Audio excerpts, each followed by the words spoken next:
Ya bwoko bw'Imana aho muri hose aho muherereye mugiye kudukurikirana kuri aya majambo y'Imana tugiye gusangirira hamwe kuri uno munsi. Reka dutangure tubifuriza amahoro y'Imana n'ubuntu biva ku mwami wacu Yesu Kristo. Turashima cyane ukuntu Imana ari Imana ikomeye, ukuntu Imana ari Imana ibana natwe mu bihe vyiza ikabana natwe no mu bihe bibi. Mu bihe nk'ibi tugezemo, isi yose iri mu bihe bigoye cyane, aho nta muntu atazi ibintu biriko birashika mu isi yose bijanye n'ibiza vyamaze kuza muri iyi si yacu. Ariko igikuru cyo gushima nuko nyene Imana ibana natwe. Muri aka kanya rero reka ntangure ndabaha ikaze ndabifuriza amahoro y'Imana, saba n'Imana kugira ngo ibane natwe, maze muri aya majambo tugiye gusangirira hamwe iyadufashirizemo iyaduheremo imigisha, kandi imitima yacu ishobore kuguruka twumva icyo Imana itubwira. Mbere yuko bandanya reka twicishe bugufi dusenge. Turagushimye Mana, wewe mutanga bugingo uri mu ijuru ahadashikwa n'inkozi z'ikibi. Wewe uri Imana uba hose ukahabera icyarimwe. Wewe uri Imana ubana n'abantu bawe mu bihe vyiza no mu bihe vy'ivyago. Turagushimira yuko uduhaye gushika kuri uno munsi uri hejuru amahoro, tukaba tuwongeye mu bugingo bwacu ku minsi tumaze, ukatwemera no kugaruka imbere yawe kugira ngo tuguhimbaze, kugira ngo dusangirire hamwe ijambo ryawe ryo kudukomeza. Kuba dushitse uyu munsi turi bazima rero, izina ryawe nirihabwe icyubahiro. None Mwami, turagusavye ubane n'imitima myinshi mu gihe nk'iki yihebuye. Abantu benshi data bahuye n'ibiza nk'ibi, bamwe bakomerekejwe navyo, babuze ababo, imitima yabo irihebuye, ariko turasavye ubasanga aho bari, ubaremeshe, ubahe kwihangana. Abakumenye ubakomeze, ubahe kuguma bakwizeye, n'abatarakumenya nabo ibi bibereke, bibabere icigisho cy'uko Yesu Kristo uri hafi kugaruka, bose bakwitegure data uzobukoze. Bandanye uri kumwe nanje nk'uko ndi umuntu buntu, nkaba ngiye gusangira n'ubwoko bwawe iri jambo. Ndakwinginze ahanje habure, ariko wewe uze wivugire, ubwoko bwawe buhembugwe n'aya majambo tugiye gusangira nabo. Ndabisabye nizeye mu izina ry'uwaducunguye Yesu Kristo, amen. Bene data, mu gihe nk'iki ni igihe nk'uko mwese mubimenyereye, ni igihe kigoye cyane. Ubwo nkaba nshimye Imana yuko ishoboje kumpa aka kanya kugira ngo ngaruke turemeshanye mu majambo tubona muri Bibiliya, kandi yo kudukomeza mu bihe nk'ibi tuba tugezemwo bitoroheye isi yose.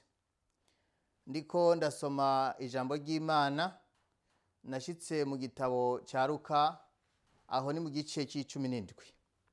Ndiko ndasoma nabonye ijambo intumwa zavuze. Iryo jambo nanje ryankoze ku mutima kubw'uko numvise rijanye n'ibihe tugezemwo n'ivyo tubona ahadukikije hose. Luka igice c'17 niho nasomye aya majambo nakuye umutwe w'icigwa w'uno munsi uvugwa ngo Mana twongere ukwizera. Mana twongere ukwizera. Aya majambo yavuzwe n'intumwa. Twese turazi ukuntu intumwa igihe Yesu yazitora, Yesu atora intumwa zaba ziri mu bikorwa vyazo, zaba ziri mu miryango yazo, ariko akagenda uwashikiriye akamubwira ati nkurikira.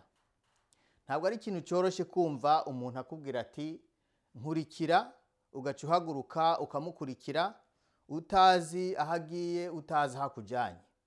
Ariko kuko Imana ariyo yadushizemwo kwizera no kugira ngo tuyimenye, bene data burya ni kubwayo, izo ntumwa zarasiga ivyazo. Benshi barasize ivyo barobesha amafi yabo, barasiga imiryango yabo, ariko baremera gukurikira Yesu.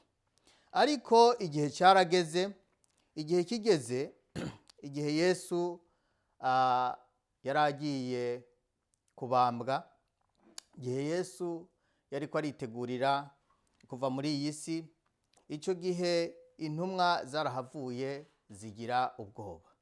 Kwa kwizera zari zifise kuratangura kugabanuka, batangura gukekeranya. Maze muri iki gice aho Yesu abafarisayo bari bamubaje bati tubwire ikimenyetso ibihe by'iherezo, ibimenyetso by'ibihe by'iherezo, Yesu arababwira ati mwirinde, ati ubwami bw'Imana ntibuzoza bwerekanwa ngo hengubu canke nguburiye, ariko ubwami bw'Imana buri kumwe namwe. Nuko ageze mu gice c'indwi nyene ku murongo wa 32 arababwira ati mwibuke mukaroti, ati mwibuke mukaroti. Ni umwe mu mirongo mike iboneka muri Bibiliya migufiya. Uyu murongo wa 32 uvuga ati mwibuke mukaroti. Ntitwobisubiramo twese, turazi uko vyagenze mu gihe c'Isodomu na Gomora, turazi n'ukuntu Imana yagomvye gukiza Loti n'umuryango we, turazi ukuntu mukaroti yaravye inyuma kuraba ivyo yasize n'ukuntu biriko biratikizwa n'umuriro, maze agacika inkingi y'umunyu.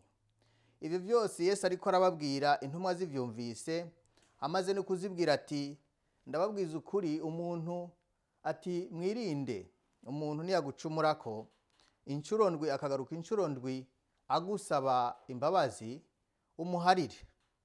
Bari bagifise kamere za kimuntu nk'uko natwe tuzifise, maze bumva ayo majambo arakomeye.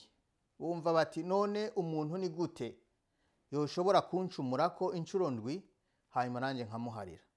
Bumva ayo majambo yose yababwiye, ukwizera kwabo bumva kuragabanutse, maze baravuga bati Mana twongere ukwizera. Mu gihe nk'iki tugezemo, sinkekeranya ko nanje abantu benshi bivanye n'ibihe tugezemo ukwizera kugenda kugabanuka, kuko na Yesu Kristo yarabivuze muri Luka mu gice c'18 gikurikira icyo tumaze kuraba, mu gice c'18 umurongo w'8, aho yavuze ati ariko umwana w'umuntu niyaza, mbega azosanga ukwizera kukiri mu isi? Yesu turazi ko ari Imana ahera kwitanguriro akabona n'ivyo kwiherezo. Yararavye abona ukwizera kw'abantu bo muri ico gihe, ariko araba no mu gihe c'iherezo abona yuko ukwizera kuzogabanuka. Muri iki gihe rero bene data tugezemo, ni igihe dukwiye gusenga cyane, dusaba ukwizera, dusaba gushikama, dusaba gukomezwa n'Imana. None ni kubera iki ukwizera kuzogabanuka? Canke ni kubera iki ukwizera kugabanuka mu bantu, na cyane cyane mu gihe nk'iki? Hariho amajambo nasomye mu gitabo, amajambo ngiye kuyasoma, nashoboye kuyabona mu rurimi mu gitabo cy'icyongereza gusa, ariko ndashobora kuza kugerageza kuyasigura. Aya majambo avuga uku, aboneka mu gitabo cyitwa Testimony for the Church, igice c'9,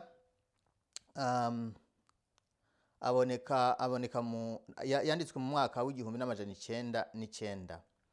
Aya majambo avuga uku: the calamities by the land and sea, the unsettled state of society, the alarms of war are portentous. They forecast approaching events of the greatest magnitude. The agencies of evil are combining their forces and consolidating. They are strengthening for the last great crisis.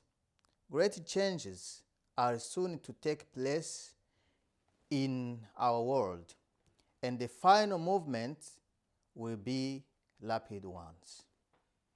Aya majambo ndabasubiriremwo, yanditswe mu gitabo cyitwa Testimony for the Church, canke inama zigirwa itorero, yanditswe mu mwaka w'1909. Ngerageje kuyasigura avuga uku ngo: ivyago ku isi no ku kiyaga abantu ntibatekanye, hariho impuha z'intambara zikomeye. Babona ibigiye kubaho bikomeye kandi bizoza binyaruka. Hanyuma abantu b'abanyakibi begeranyiriza hamwe ingufu zabo, kandi bazegeraniriza ibihe bigoye cyane by'ivyago bigiye gutera. Amahinduka akomeye ari hafi kubaho muri isi yacu, kandi ibizobaho mu gihe cya nyuma mu gihe cy'iherezo bizoba bikomeye kandi binyaruka cyane. Ni igihe cyo kurondera uhoraho bene data. Ni igihe sinkekeranya yuko burya nta kintu kibaho Imana itakizi, kandi ikintu kibayeho cyose dukwiye kuba dushima Imana, kuko Imana iba yarateguye ukuntu kibaho, ikongera igategura n'ukuntu abana bayo bategerezwa kuva mu ivyo bihe amahoro. Imana rero ndakeka yuko canke ndizera yuko nibi yaretse ikemera ko biba ibi bihe turimwo vy'izi ngwara zaciye abantu imigongo, izi ngwara abantu bose arizo bahanze amaso, arizo bafitiye ubwoba, nizera yuko Imana yaziretse zikabaho kugira ngo zigire ico zigisha abatuye isi, kugira ngo zigire ico zitubwira na cyane cyane muri ibi bihe by'iherezo. Ni igihe cyo kwegera Imana, ni igihe cyo kusaba imbabazi z'ivyaha vyacu, ni igihe cyo kwegerana n'Imana tukitandukanya n'ikibi cyose. Ku Ngoma, usoma igitabo cyo ku Ngoma igice c'indwi umurongo w'14, hari aya majambo atubwira ngo, maze abantu banje bitirirwa izina ryanje nibicisha bugufi bagasenga barondera mu nyonga hanje, bagahindukira bakareka ingeso zabo mbi, nuko nanje nzokumva ndi mu ijuru, mparire ivyaha vyabo kandi mparire n'igihugu cyabo. Isi yose iri mu gihe c'ivyago.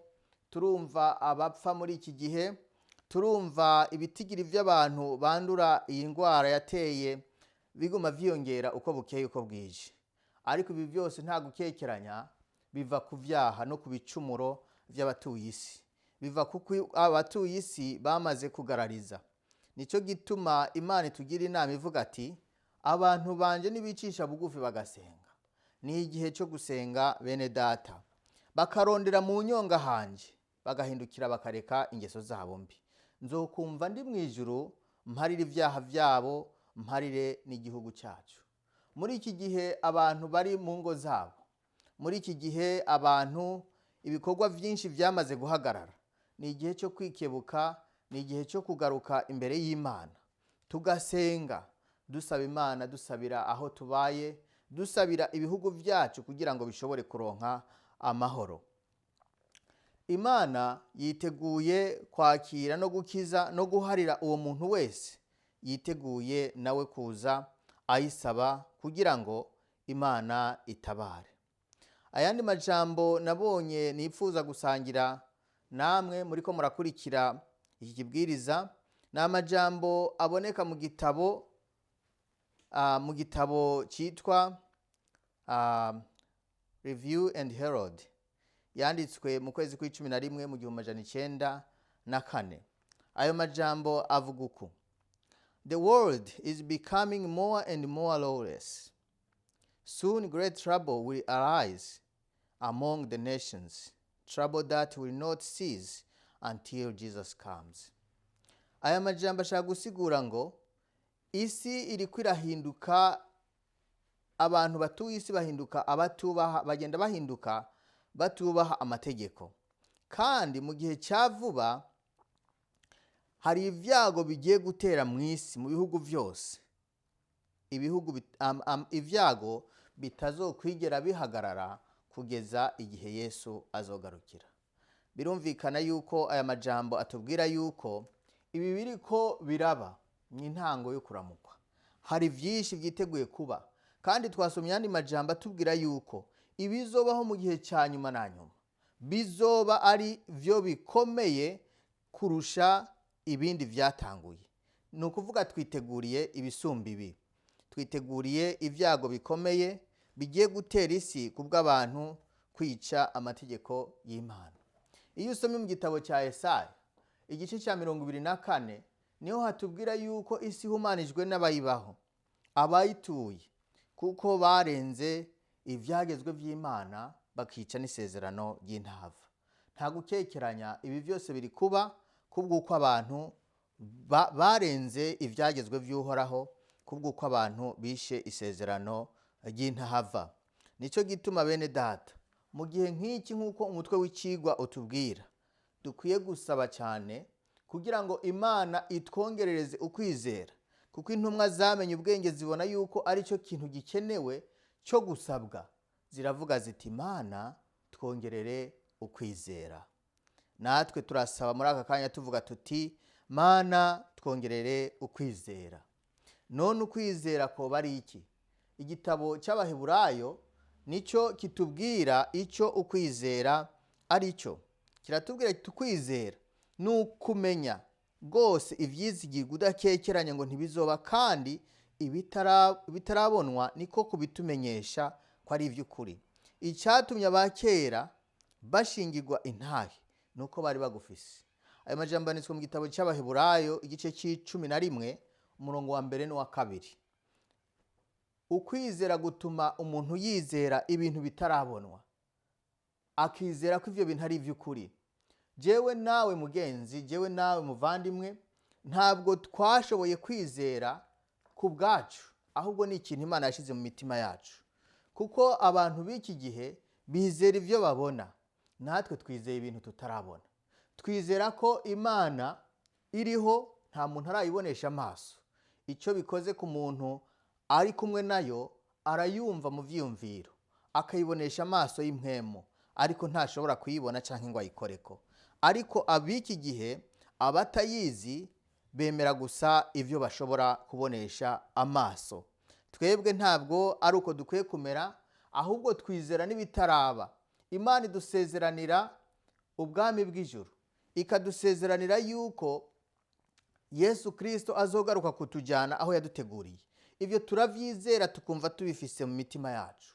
Imana ishimwe kandi dushoboze kugira ngo ivyo vyizerwa twizeye bishinga imizi mu mitima yacu. Nimba hariho ikintu ciza kandi gikomeye dukwiye kurorera, tukumva yuko ico kintu tugifise mu mitima yacu, tuba dukwiye guhanga amaso kugaruka kwa Yesu Kristo. Nimba hari inkuru nziza yigeze kubaho, iyo nkuru nziza yo kugaruka kwa Yesu Kristo nayo irimwo. Harabaye inkuru nziza yo kuvuka kwa Yesu Kristo, habaho inkuru nziza yo gucungurwa kwacu Yesu amaze gutsinda icyaha n'urupfu. Ariko turindira iyindi nkuru nziza ikomeye yo kugaruka kwa Yesu Kristo aje gutora ubwoko bwayo. Bene data, reka aya majambo abe mu mitima yacu. Ntiducike intege canke ngo dute ukwizera. Turorera ivyo tutarabona kandi tutarigera dukubita amaso, ariko kugaruka kwa Yesu Kristo ubwo agiye guseruka aje gutora ishengero ryiwe. Burya ukwizera iyo usomye muri icyo gitabo cy'Abaheburayo, tubona yuko ukwizera ariko kutwereka ko ijuru n'isi byaremwe n'ijambo ry'Imana. Ntabwo ari ikintu cyoroshe kumva. Imana kugira ngo ivuge gusa ibiriho byose, ibyo tubonesha amaso n'ibyo tutabona, byose bice bibaho. Ntabwo ari ibintu byo kwizerwa n'umuntu uwo ari we wese, ahubwo uwahiriwe ni umuntu Imana yashizemwo ukwizera. Ukwizera kandi niko kwatumye Abeli aho Imana ikimaze kiruta icya Kayini. Bene data, ntabwo ari byoroshe kugira ngo umuntu agire icyo yikura agitange kandi arabemwo cyiza aba ari cyo atanga. Ahubwo kenshi twebwe twipfuza gutanga ibibi tugasigarana ivyiza. Ariko Abeli we yaravuze ati, ikimazi cyiza nicyo gikwiye guhabwa Imana.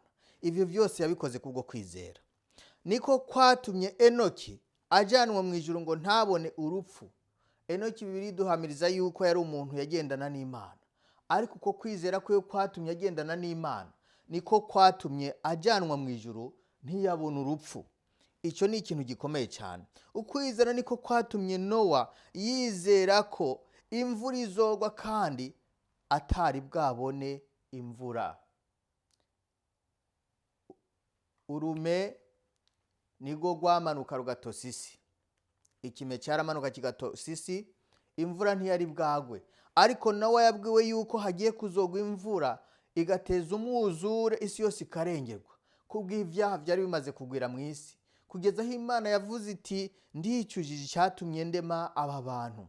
Ariko Nowa arizera ko ivy'Imana ivuze ari byo, ko iyo mvura izogwa nubwo atari bwayibone, yemera kubaza ubwato kugira ngo azabukiriremo nk'uko Imana yari yamubwiye.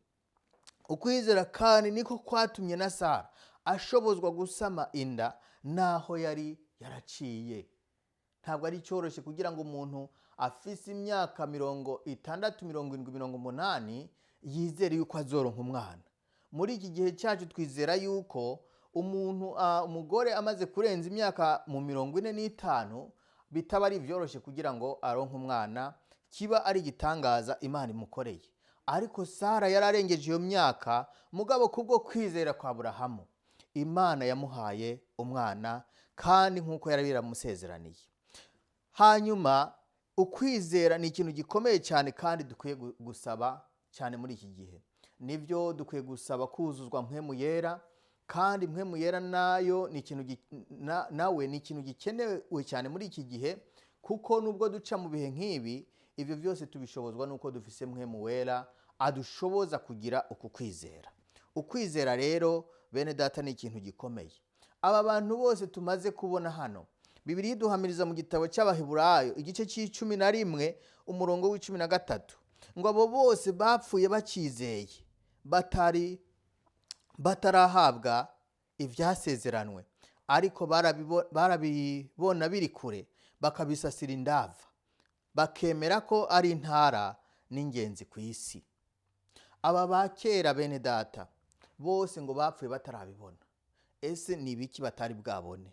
Ko Enoki yagendana n'Imana kandi yagiye mu ijuru atabonye urupfu. Ko Aburahamu yari yarasezeraniwe ko azovyara umwana w'isezerano kandi akaba yaramubonye. Ko Nowa yari yarabwiwe yuko imvura izogwa kandi akaba yarabibonye. Ibi vyasezeranywe bapfuye batabonye, babona biri kure bakabisasira indava. Mbega ni ibiki? Burya ibitabonwa ukwizera niko kubitubonesha, kandi ukwizera kuba mu mitima yacu. Barabona Yesu Kristo agiye kuza agacungura abatuye isi, akabakura ko ibimazi vya buri munsi batanga vy'ivyaha, akadupfira ku musaraba, maze bakabibona biri kure, bakavyizera, bakabisasira indava, bakabona yuko ari akavantara n'ingenzi muri iyi si, ahubwo bakabona cya gihugu cyahatabonwa cyari mu bwenge bwabo, cya gihugu cyari mu ijuru. Imana ishimwe cyane ku bw'aya majambo. Natwe bene data dukwiye kubona yuko turi ingenzi n'akavantara muri iyi si, ahubwo amaso yacu akabona ibiri kure tudashobora kubona, ibiri kure byo mu ijuru, aho twateguriwe n'Imana idukunda. Reka dusome ayandi majambo.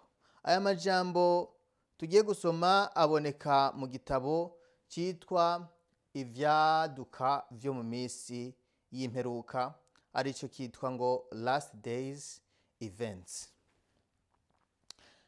Aya majambo avuga ngo God has always given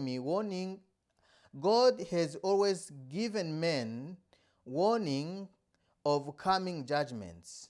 Those who had faith in his message for their time, and who acted out their faith in obedience to his commandments, escaped the judgment that fell upon the disobedient and unbelieving. Ngerageje kuyasigura avuga ngo Imana yagiye itanga imiburo ku rubanza ruzoza mu isi, cyanke ku rubanza rwagiye ruba mu isi. Ati abo bantu bose bari bizeye, bakizera ubutumwa bari bafise bw'icyo gihe, bakabikorera mu kwizera no mu kubaha amategeko y'Imana, bararokotse urubanza rwashikiye abantu bari abatizera n'abatubaha Imana. Aya majambo banayavuga ngo we shall have to stand before magistrates to answer for our allegiance to the law of God, to make known the reason of our faith. And the youth should understand these things. Aya majambo ashaka kuvuga ngo tuzogera ahantu dutwagwa imbere y'abacamanza, dushengeranwa imbere y'abacamanza, kugira ngo dutange inyishu y'igituma twizeye amategeko y'Imana, kugira ngo twerekane tubamenyeshe aho ukwizera kwacu guhagaze n'igituma twizeye ibyo twizeye. Kandi ngo abantu bose n'abakiri bato ibyo byose bategerezwa kubitahura. Igihe cy'umubabaro kiratwegereje. Ibi tubona ni itanguriro ry'ukuramuka, ariko ntabwo dukwiye gucika intege. Iyasezeranye niyo kwizerwa. Nimba yaravuze iti nimwaca mu mazi ntazobarengera, kandi nimwaca mu muriro ntazobarengera. Aho uri wese muvandimwe, aho uri hose, uri mu nzu yawe, uri mu igari yawe, aho uri hose, ntucike intege z'ivyo uri kurabona bishobora kuguca intege. Ahubwo ni igihe cyo gukomera no gushikama. Ni igihe cyo guhanga amaso kuri Kristo, we vyizigiro vyacu. Ni igihe cyo kwegerana n'Imana, tukagerageza uburyo dushobora kwizera amasezerano yayo yuko Imana yacu izoyashitsa. Haleluya, amen. Mu gihe tugezemwo, ukwizera kwagabanijwe n'iki? Kwagabanijwe nuko abatuye isi bizigira ubwenge bwabo. Imana yaratanze ubwenge, ibuha umuntu, iduha ubwenge kugira ngo dushobore gukora ivyiza biyihimbara, ariko abantu duhitamwo gukora ibibi. Kandi abantu twishira hejuru kugomba gusumvya Imana. Ubu Imana tuyibonesha amaso y'impwemu, kandi tuyibona dukurikije ukwizera Imana yaduhaye. Ariko muri iki gihe cya none, abize amashuri menshi, abagize ubundi bumenyi bw'isi baronse, bumva yuko aribo bari hejuru y'Imana. Bumva yuko mbere Imana itabaho. Bityo bigatuma n'abizeye Imana ukwizera kugabanuka, kuko bari abantu b'isi bize ubwenge bw'isi bagenda berekana ibibonwa n'amaso vyerekana ibikorwa bashoboye gukora. Bene data, turazi ibintu vyagiye bikorwa bikomeye mu isi kandi vyakozwe n'abantu, bityo bigatuma abantu bashobora kwishira hejuru bakumva ko Imana ikomeye, ko Imana idakomeye ahubwo aribo bakomeye. Burya abantu bashoboye kuva ku isi baja mu kirere, baraguruka mu ndege. Barashoboye no kuva mu isi bagera ku yindi si tutari bwabone, bashika ku kwezi. Bashitse ku kwezi babona yuko ari abantu bakomeye cyane gusumba Imana, bityo bituma bahakana Imana. Iki ariho ivyuma bakoze, icyuma gishobora kugenda kigashika ku kwezi bakoze. Ico cyuma bita Apollo cyatanguye gushika ku kwezi bwa mbere. Cyahagenze iminsi 8 kugira ngo gishobore kuhashika. Ariko ubu batubwira yuko ivyuma bariko barakora ubu bishobora kuhagenda amasaha 3 n'iminota 18 gusa, bikaba bishitse ku kwezi. Murumva ukuntu isi n'abayiriko ivyo bariko barakora biri kwihuta cyane, bitwerekeza ahantu ku iherezo ry'isi. Umuntu yakoze igari bwa mbere yayikoze mu mwaka w'1886. Iyo gari yagenda ibirometero 16 ku isaha. Ubu dufise amagari tugiramwo tutwaza tugashika ku birometero 120. Ariko suko ivyo birometero 120 ari vyo ageza ko gusa, ahubwo nuko ari speed yagenwe kugira ngo abantu dushobore kwirinda, kugira ngo ntidushobore kugenda tugira impanuka. Ariko arashobora kurenza ivyo birometero. Ubu hoho muri iki gihe mu mwaka uheze hakozwe igari, iyo igari bise Bugatti. Iyo gari irashobora kugenda ibirometero 261 mu gihe kingana n'isaha gusa. Mu gihe kingana n'isaha. ubwo kwanza ni mayo 261 bishaka gusigura ahubwo ibirometero 420 ku isaha. Mwumva aho isi igeze no kuntu vyihuta. Igari yatanguye gukorwa yakozwe igira ku birometero 16 ku isaha. Ubu hariho harakorwa igari zishobora kugenda ibirometero 420 ku isaha. Ibi vyose biratwerekeza ku iherezo ry'ibihe kandi bituma abantu bagenda bimura Imana bagaya Imana bakizera ubwenge bwabo, bigatuma na babandi bari bizeye ukwizera kw'ibitabonwa kuri mu mitima yabo kugenda kugabanuka, bagashaka nabo kwizera ivyo bashobora kubonesha amaso. Ariko abahiriwe ni abantu bashobora kwizera ibintu batabona biri kure, bakabisasira indava, bakizigira ko yasezeranye ariyo kwizigirwa kandi bakabirindira bihanganye. Mu gihe nk'iki bene data, dukwiye kugira icigisho turabira ku bagiye batubanziriza. Ijambo ry'Imana riratubwira ati mubaririze inzira za kera. Dukwiye kurabira ku bantu b'Imana bagiye batubanziriza kugira ngo natwe dushobore gushikama mu gihe nk'iki. Hari abantu batatu muri aka kanya nashaka yuko dushobora kurabira hamwe ibikorwa byabo bakoze kandi biduha icigisho gikomeye cyane. Abantu batatu, Nowa, Daniel na bagenzi be hamwe na Yobu. Abo bantu bakoze ibintu bikomeye dushobora kuraba tukigira ko icigisho gikomeye cyane. Turavye Nowa. Nowa yabayeho mu gihe ingeso z'abantu zari zimaze kononekara. Tubisoma mu Itanguriro igice c'indwi umurongo wa mbere. Maze Uhoraho abarira Nowa ati, nimwinjire mu bwato mwe n'abo mu nzu yawe bose, kuko murunganwe bw'ubu ari wewe wenyene nabonye ugororotse imbere yanjye. Imana ibwira Nowa iti nimwinjire mu bwato. Nowa yizeye ko imvura izogwa. Nowa aravyizera aravuga ati ivyo Imana imbwiye ngiye kubikora.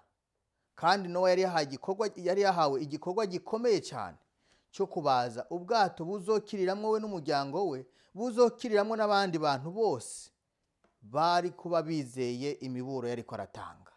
Nowa yabwira abantu ati imvura izogwa, abantu ntibashobore kuvyumva.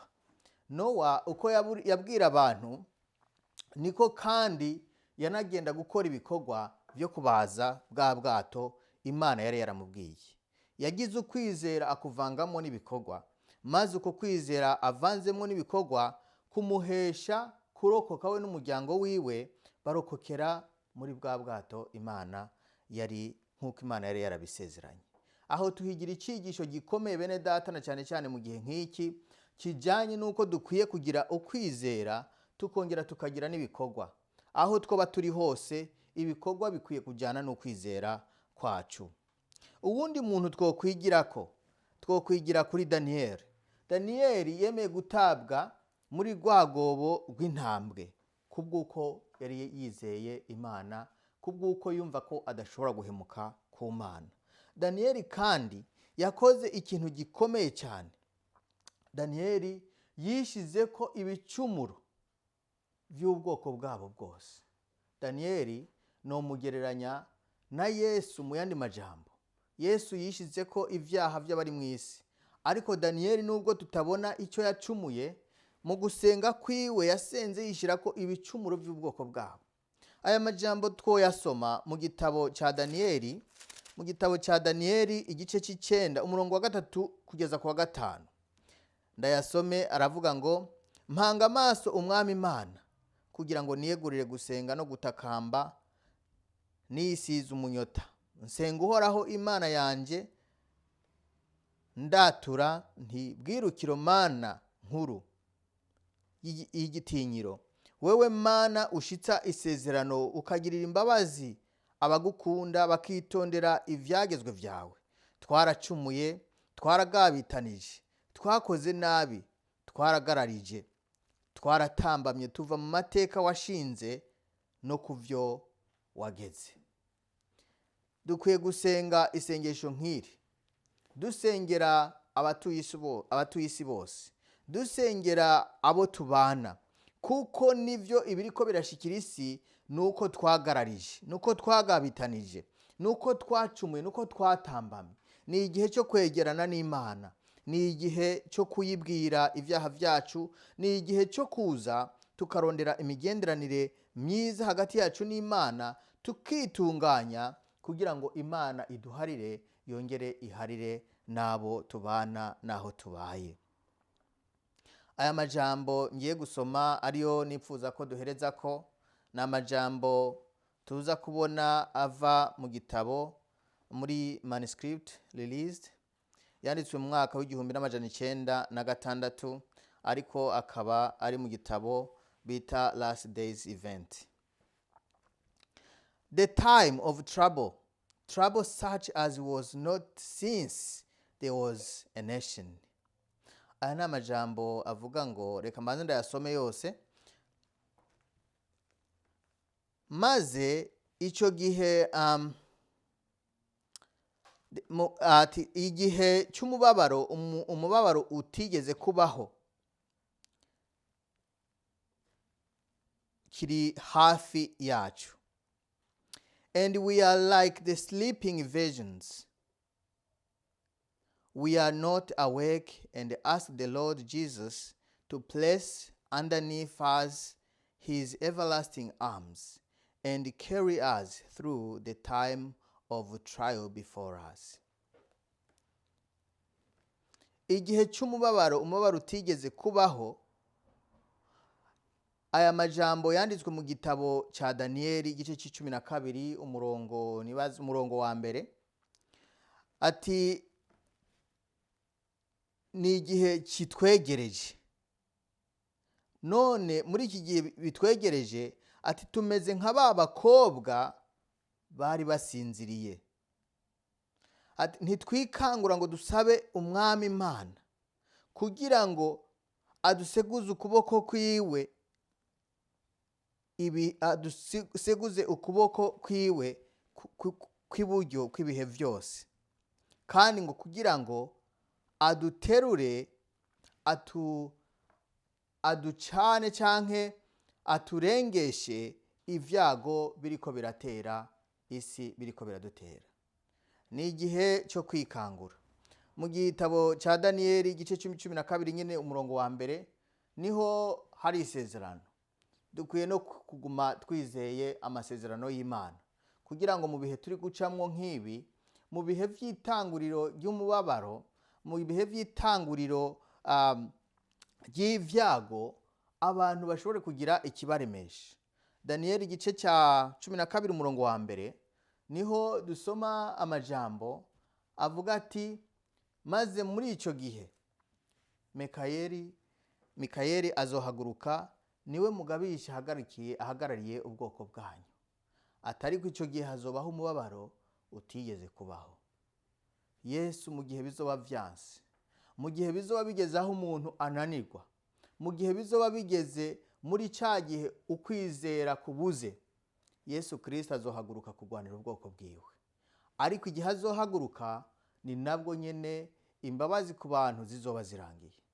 Abahigwe n'abitegura muri iki gihe bakizera amasezerano y'Imana, mu gihe abantu bisi bahugiye mu vyabo, ariko abantu b'Imana bagahanga amaso kuri Yesu, bagahanga amaso ku musaraba, maze bakicara basenga urugamba Imana yatanguje, ikarugwana kandi ikarubaneshereza.